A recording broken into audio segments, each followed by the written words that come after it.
Hello, everyone. I'm Elizabeth Hefner, the school counselor at West Campus. Hi, I'm Stacy Campbell, the counselor at East Campus. I'm at East. Liz is at West. Thank you so much for joining us today. This is our second Career Talk Tuesday. We're really excited. It's a brand new series for us. And if you missed Mrs. Ireland, we talked with her earlier, but today we have a new guest, and this is Mr. Roger Voit. So hello, Mr. Voit. How are you? I'm doing excellent. Glad to be here today. We're happy to have you. So with your career, we're just kind of asking some questions from instructors just to kind of figure out where you came from and what's been going on in your world that got you here today. So what kind of got you into the business world and all the way to becoming a BCTC instructor here for business management and entrepreneurship? Well, to definitely save some time, I'll try and cut this down to maybe a little bit. I took the non-traditional route out of high school, and I knew that my path wasn't to college right away, so I decided to go into the military, and it was there that I had a good opportunity to understand what leadership meant, and the different types of leadership in the military, and that gave me the desire to go into business after I had left the military. And I started at an organization, and I'd worked my way up from the bottom to the top, and my whole goal when I came out of the military was to finish my degree in business and to continue on in some sort of field within business. I just didn't know what it was at that time. My plans for college got delayed just because being in business and moving my way up the chain, my responsibilities increased, and the time for college just kind of went by the wayside. So as my life went on and as my careers went on, there was a time in my career where I finally said, you know what, it's time that I go back, and I went back and I finished my degree in business with a minor in management, and I figured while I'm at it, I'm just going to stay at it and finish my master's in business. And it was through. Mr. Voit, I got to stop you. Well, I got to go back because you started in the military, which is pretty untraditional for. I mean, we certainly have some students who go into the military, but it's not a large number. It's a small number. What branch did you go into? I was in the Air Force. And how many years were you in? I was in a total of 10 years. And what's interesting about the military is that it gave me the opportunity to pick one particular job when I first went in, which was computer communications. And when I went out of active duty, I went back in the reserves. I got to choose another job where I became a crew chief on a C-130 aircraft. So I kind of had the best of both worlds. I had operations and computers, and then on the other side, I had maintenance. So, which helped me prepare for a lot of opportunities that I had in the private sector. So how did you pick business? I mean, from what you just described, business feels to me like it's like a whole nother, like that isn't even sitting anywhere in what you were doing. I think in business, it was some of the leadership skills that I learned in the military, which kind of led me to want to lead a business or lead a team. In any type of role. I didn't venture to be a CEO or an executive. I felt my strong point at the time was leading teams, and as my career and my education progressed, I was able to develop learning programs for people who worked for me, and through the organizations that I worked for, I developed a lot of training programs, and it just seemed to be my niche, and it was something that I really enjoyed, is to seeing the employees develop themselves and to eventually move up through the organization in different positions. And I really enjoyed seeing them thrive and learn more and create more opportunities for them. Hence, my change into education, where I could do that for students. Right, I was going to say that. Yeah. Yeah. Right? It sounds like they go together. And that is probably the first time I've ever had somebody talk about business in a way that I went, oh my God, business and education are really close together. Like I would have never thought that those are two fields that are related. So with your students that you have, how big is leadership then is something, okay, I've got a couple questions. Sure. Do kids come in as good leaders and that's what attracts them to business? Or do you have students who come in who really are not great leaders, but you look at them and go, well, if you're going to go into business, that's actually a huge part of being in business is you do need to be a good leader, and that's part of what you train them to do. Like, how does that work? The one thing that I've seen, and this is not just here at BCTC, but it's everywhere. You can teach all the aspects of leadership, the different leadership styles, what works in this organization and what doesn't. But I've seen that a lot of people, including students, they're born leaders. They step into that role, or they step up into that role and identify themselves as a leader. And I think in this particular program, we cater to all students, whether they have that leadership ability or not. We still develop their skills at whatever they're good at. So you got some of the class who they're definitely natural born leaders, and I help to develop that skills. And then there are others who are, just love, the behind the scenes work. And the good thing about being a business is that, we need everybody. So that's a good, that's interesting that you say that. So if somebody's going for a job, it's kind of like they need to really make sure that they know themselves and their skill set of where they excel in those areas. So like if they do have those leadership tendencies, going for a role that aligns with that and will help them develop that even more would be a good idea. But if you're somebody more that likes the background work, likes to kind of do that stuff, maybe there's certain roles in business that would allow for that, and then applying for those, kind of knowing yourself of where your comfort level is and how far you want to push yourself with those things. And I would imagine the pathways are a little different, because I'm thinking if you're somebody who's happy working behind the scenes, that's probably not as difficult a job to get into as one in a leadership role. So if you've got students that are leaving you, they're graduating from high school, are they ready to go to work right out of high school? Or, if you're on the leadership track, let's say you want to be a person who's going to be a supervisor, or you're going to be in charge of other people, what are your next steps? I think regardless of what the next steps are and whatever track you take, and I think you kind of touched on this about preparing yourself for the opportunity that you're going to take, whether it's behind the scenes or whether it's a leadership role. Know yourself, know the value that you're going to bring to this organization. I think students leaving are they could be prepared to go into the workforce at whatever position that they want. Obviously, there are some positions and probably most that they would choose out of this program that they would need a college degree, whether it's a minimum of an associate's, but most of them now are looking for like a bachelor's degree in their specialized area. But I think the most critical point is the interview process and being prepared to get a job. And the number one thing that I could recommend to anybody is being able to sell yourself, understanding your value and then selling that value to the organization that you're going to work for. That is absolutely critical. So how does it, because we have so many students who sit down to write a resume and they're like, I don't have any skills. You're looking at the kid and you're like, I've been watching you for 3 years. I know all the incredible things you've done. And this kid's going, I don't have anything. I don't know what I'm going to put on my resume. Mm-hmm.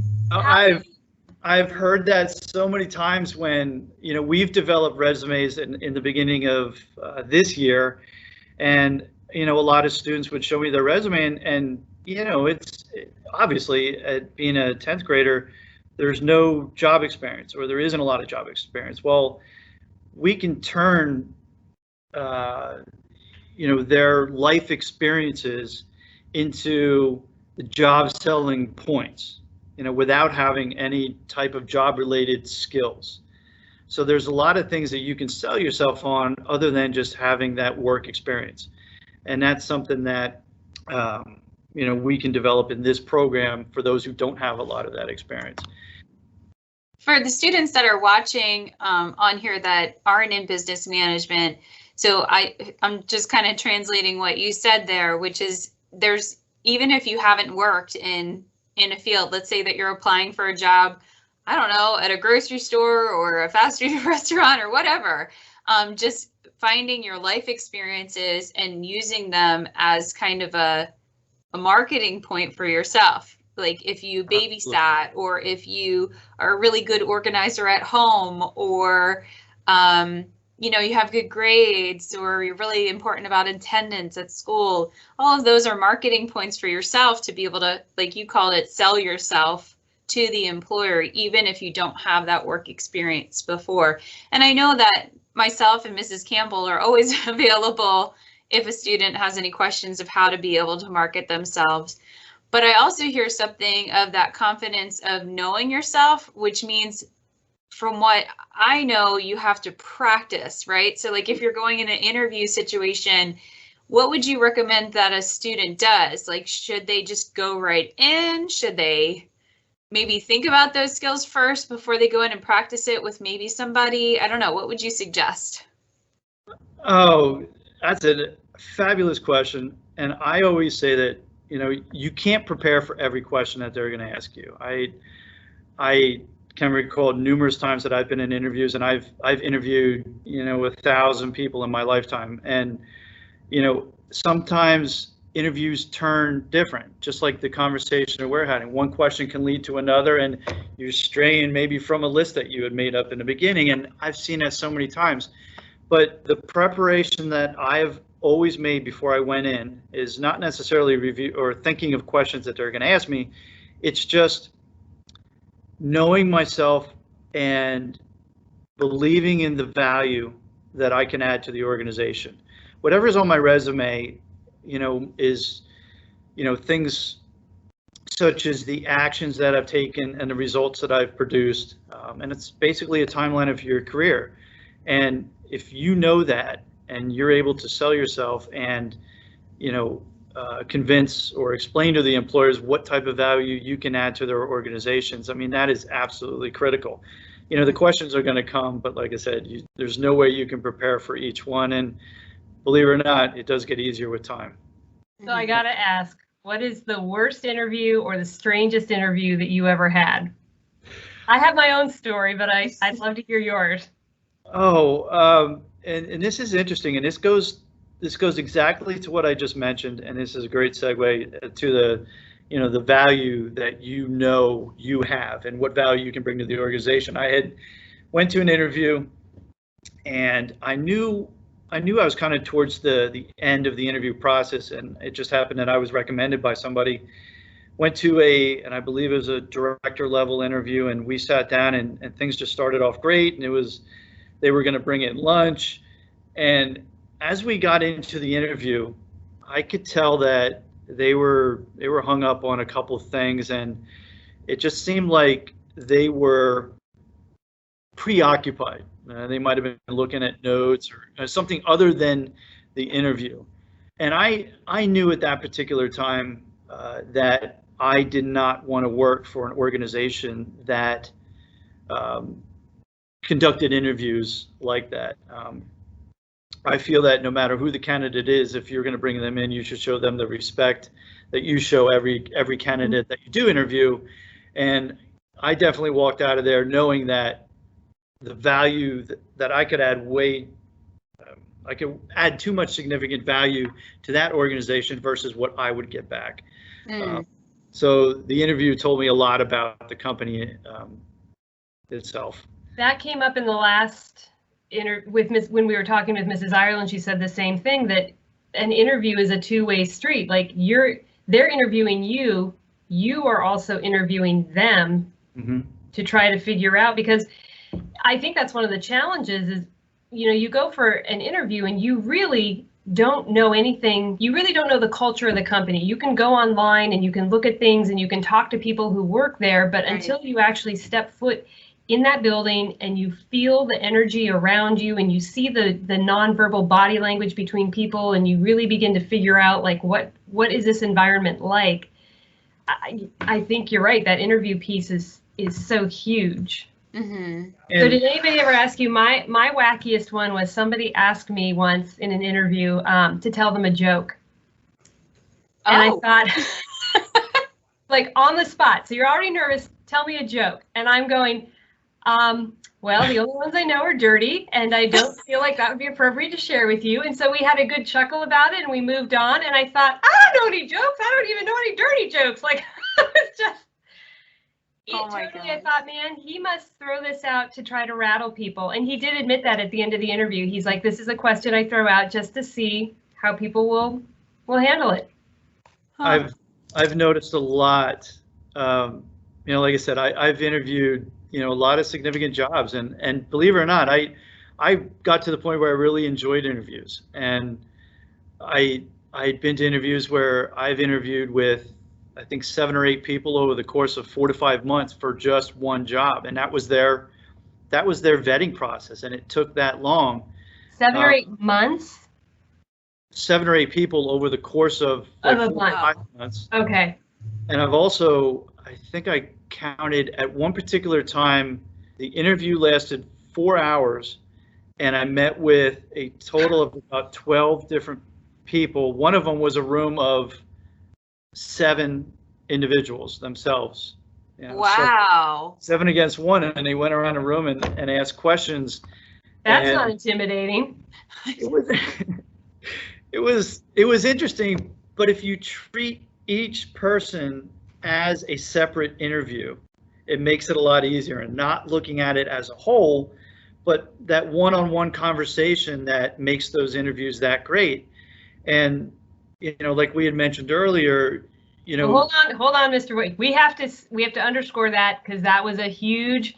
So for our 2 listeners that are out there, if you are in an interview with a whole lot of people, don't talk to the entire group. If one person asks you a question, talk to that one person. You might make eye contact with the other people, but you are talking to that one person. That's a great little trick. Mm-hmm. That is actually, that's a great point. You don't want to make that one person who asks you that question feel irrelevant by, discussing it with everybody else. Yeah, great point. No, that was your point. Yeah, I loved it. I was giving you the credit on that one. So. Yeah. Well, and I think with the business role, you could tell me if I'm wrong, but really a cover letter, a resume, and business attire when going on an interview is very important. Are there any other key factors for the interview process that if somebody was going into the business world, they would need to know? Yes, and if I could kind of offer my opinion on the cover letter, me personally, am not a big fan of a cover letter, and especially with interviewing in the organizations that I had, and being around the HR specialists, they're not as prevalent as they used to be, or popular as they used to be, and most. Wonderful. Yeah. It helps. It helps in the process. So wait, I have to clear. So you could apply for a job and literally just send them your resume. Would you send them your references?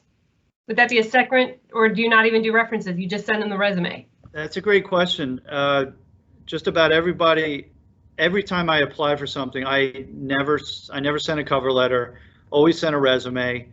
And I did not send the references up front, because most of the time the vetting process doesn't start with references.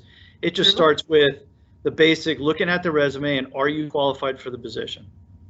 And then it starts from there. Then it's maybe a first round phone interview, and then maybe a face-to-face with HR, and then a third one might be with your direct report. And it could extend from there, just depending on what type of position that you are seeking. Right. But one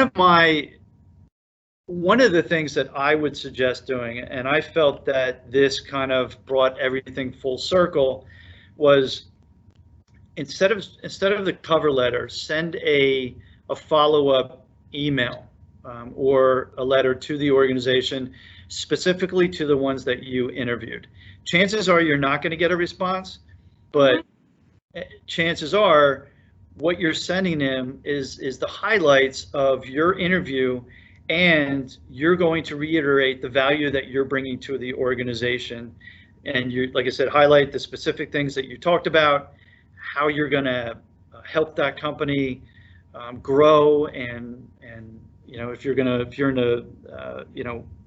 if part of your job is to increase efficiency, or whether they're bringing you in to increase the quality or the decrease defects or whatever it may be, you can highlight those in your follow-up letter to them. I always felt that ending strong was the best benefit. That's a great tip. I really like that idea of then following up with the questions that you remember you were asked, and kind of put in why your strengths would align with those questions of what they were asking for. But just for the students that okay, so they have to send their resume, but and not a cover letter, but should they put an email together that kind of talks about attached is my resume and something like that? So it's not just, because they shouldn't just send their resume with nothing, correct? Yeah, you're right. You don't want to put attached as my resume. Thank you. You're right. Right. Please call me. Yes. Yes. Some kind of professional, like, it doesn't have to be a cover letter, but some kind of professional email of why you're attaching it, why maybe you're interested in the position. Absolutely. It could be a short couple sentences of exactly what you said, why you're interested in the position, what value I can bring. I look forward to hearing from you after you review my resume. Thank you for your time. You can reach me here. Sincerely, so-and-so. Great. Yeah. Well, thank you. Those are really, really great suggestions. And just to kind of round it up, because we're running out of time here, would you have any final words for our students of like suggestions or things that you wish you kind of knew before you got into the field? I'm kind of leaving it broad here, but any kind of final words for our students before we sign off? Don't be afraid to fail.